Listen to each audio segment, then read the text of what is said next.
आज आपण करणार आहोत मिल्क पावडर पासून खव्याचे मोदक। त्याच्यासाठी आपल्याला लागणार आहे 2 वाट्या मिल्क पावडर,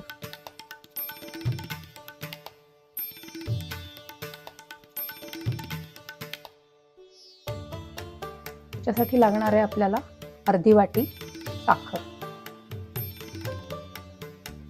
त्याच्यासाठी लागणार आहे आपल्याला पाऊण वाटी चिकन तेल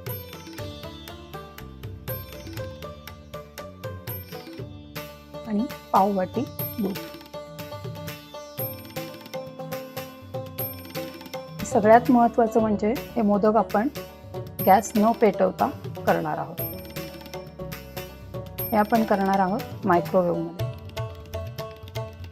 हे सगळं मिक्स केलेलं एकजीव केलेलं मिश्रण आपण आता मायक्रोवेव्हला लावणार आहे। पहिल्यांदा आपण 2 मिनिटासाठी लावणार आहे, त्याच्यानंतर मी तुम्हाला सांगते।